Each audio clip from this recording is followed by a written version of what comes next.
আসসালামু আলাইকুম, hello everyone, it's me Tahmina from তাহমিনার ভিভ মেকআপ ভিডিও নিয়েছি। সো ফার্স্টে আমি লেন্স পরে নিয়েছি, আর লেন্সটা আমি আঁচল বিউটি ওয়ার্ড থেকে নিয়েছি, যেটা আঁচল আপুর। সো লেন্সটা কিন্তু খুবই সুন্দর ছিল, এবং রিসেন্ট আমার এই লুকটা আপনারা অনেক অনেক বেশি পছন্দ করেছিলেন, এবং আপনাদের একটা কমেন্ট সব থেকে বেশি ছিল শাড়ি কোন পেজ থেকে নিয়েছি, কোথা থেকে নিয়েছি, প্রাইস কত। সো সেটাই আজকে আপনাদের সাথে শেয়ার করব, এবং আপনারা আমার মেকআপ ভিডিও দেখতে থাকেন। অনেক কষ্ট করে ভিডিও বানাই, সো আপনারা অবশ্যই কমেন্ট করে জানাবেন। অবশ্যই আপনারা অনেকেই পছন্দ করেছেন এই লুকটা আমার। সো শাড়িটা হচ্ছে আমি কোনো পেজ থেকে নিইনি, এইটা রেন্টে নেওয়া ছিল, এবং পেজটা আমি মেনশন করে দেবো আপুর। এই হোয়াইট স্টোনের শাড়িটা আমি প্রায় 1 থেকে 2 মাস যাবৎ হচ্ছে অনেকগুলা পেজ ভিজিট করেছি, বাট তাদের সব পেজ স্টক আউট।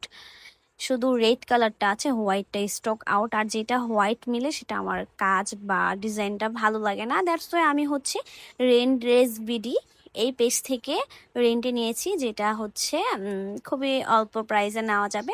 আপনারাও চাইলে যে কোনো অকেশন কিংবা শ্যুটের জন্য আপুর পেজ থেকে নিতে পারেন। অনেক সময় হয় কি, আমরা হচ্ছে একটা ড্রেস একবারই পরি বা কেনার পর, শাড়ি কিংবা ড্রেস। সো আপনারা হচ্ছে চাইলে আপনাদের পছন্দের ড্রেসগুলো রেন্টে নিলে সেক্ষেত্রে আপনাদের টাকাটা অনেক কিছু সাশ্রয়ী হয়।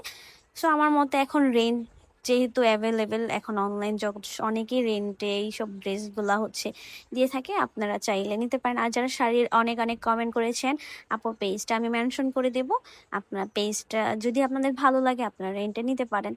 সো এর মাঝে আমার মেকআপ প্রায় শেষ। হ্যাঁ, তো আজকে আমি একটু হেয়ার স্টাইল করবো, তো এর জন্য একটু প্যারা হয়ে গিয়েছিল, আর ভিডিও করে সাজতে অনেক টাইম লাগে। সো যারা বুঝেন তো বুঝিনি, অনেক কষ্ট করে আপনাদের জন্য ভিডিও বানাই।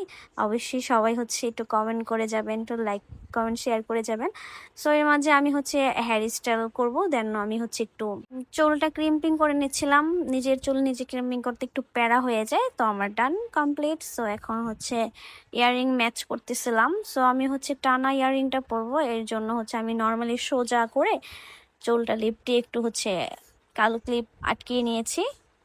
দেন হচ্ছে ইয়াররিংটা পরে টানা কানের দুলটা ভাবতেছিলাম কিভাবে পরলে ভালো লাগে। ফার্স্টে এইভাবে পরেছিলাম, সো এইভাবে নাকি ভালো লাগছিল না, মানাচ্ছিল না। দেন টিকলিটা পরে এই গ্রিন টিকলি পরেছি, হোয়াইট শাড়ির সাথে গ্রিনটাই আমার কেন জানি মনে হয়েছিল বেটার, রেড পরলেও ভালো লাগতো। সো আমি সবকিছু গ্রিন ম্যাচ করেছি। সো এই হচ্ছে মাই ফাইনাল লুক। কেমন লেগেছে? সো লাইট সেটআপের জন্য বেশি একটা বোঝা যাচ্ছে না, বাট হচ্ছে মেকআপটা কিন্তু খুবই সুন্দর হয়েছিল, এবং আই লুকটাও। এই হচ্ছে। সো সবাই কমেন্ট করে জানাবেন কেমন লেগেছে। সো আরো কোশ্চেন থাকলে অবশ্যই কমেন্ট করে জানাবেন। আল্লাহ হাফেজ।